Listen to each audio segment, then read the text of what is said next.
Hello students, in this video we'll take some important rules from the chapter word problems from grade 10th ICSE and grade 10th CBSE. These are word problems based on quadratic equations. So there are two basic rules, fundamental rules. If you follow those two rules, your life will be very simple in forming the equations, because over the period it has been observed that forming equations is a task. Solving the sums has never been a task. So over here, the first rule that we have is, you have to remember, if in one statement, if in a word problem, if there's one statement where there are two quantities mentioned, always take the second one as x. For example, let's understand this with this example. Numerator of a fraction is 2 more than thrice the denominator.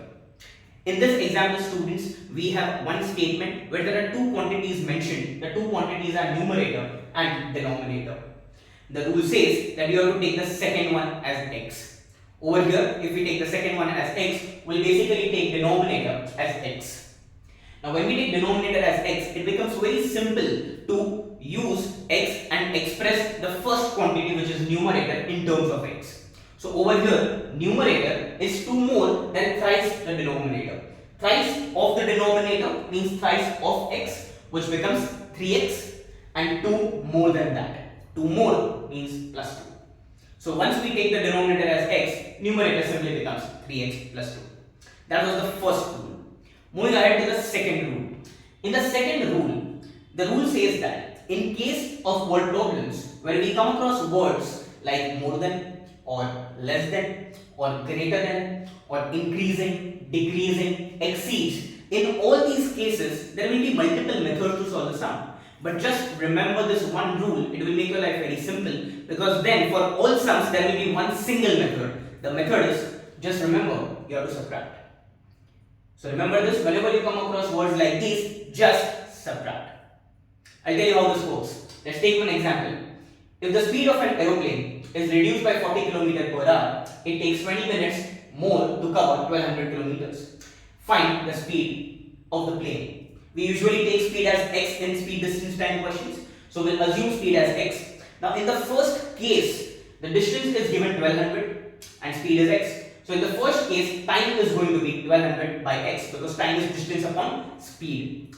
In the second case, students, now here the speed is reduced by 40. So the new speed is x minus 40. If the speed is reduced by 40, which is x minus 40, in this case the time is going to be 1200 upon x minus 40.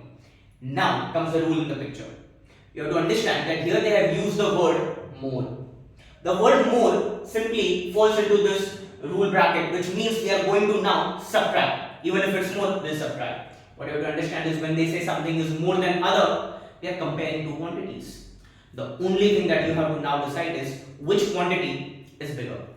I'm sharing two methods of identifying which fraction is bigger. Understand both methods carefully. The first method is a very logical and a mathematical method. That method says that over here, because x and x minus 40 are representing speeds, you have to understand, students, if the speed is reduced, time taken will be more. I hope everyone agrees to this. When the speed of a car, in this case the plane, is reduced, it will take more time to cover the same distance.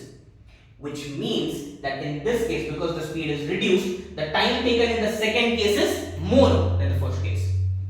And once we understand this, we can simply write bigger quantity minus smaller quantity is equal to the difference. The bigger quantity, the more time taken is in the second case when the speed is reduced, minus the smaller quantity is 20 by 60. And here, students, this 20 by 60 is simply because this is 20 minutes and we convert minute to hour, because this is in kilometer per hour. Further, let's understand this with another approach. Another approach to this would be, if the denominator has a minus sign, if it is x minus something, then remember that fraction will be the bigger fraction. For example, in the previous example, we had 1200 upon x minus 40. Because it is x minus 40, it's the bigger fraction. So you can directly remember it this way. You can either use your brains and use the concept of speed distance time like we did earlier, or you can just remember this rule. If there is minus sign in the denominator, that fraction will be bigger. And if it is plus sign, it is the other way around, then the fraction will be smaller. So if in some question you come across 1200 upon x plus 40, that x plus 40 wala fraction will be the smaller fraction. So it's going to be 1200 upon x minus 1200 upon x plus 40 equal to 20 by 60. I hope you understood these rules, students. You go back to the quadratic word problems and using these two rules, you form the quadratic equations. You will get those equations very easily. Thank you.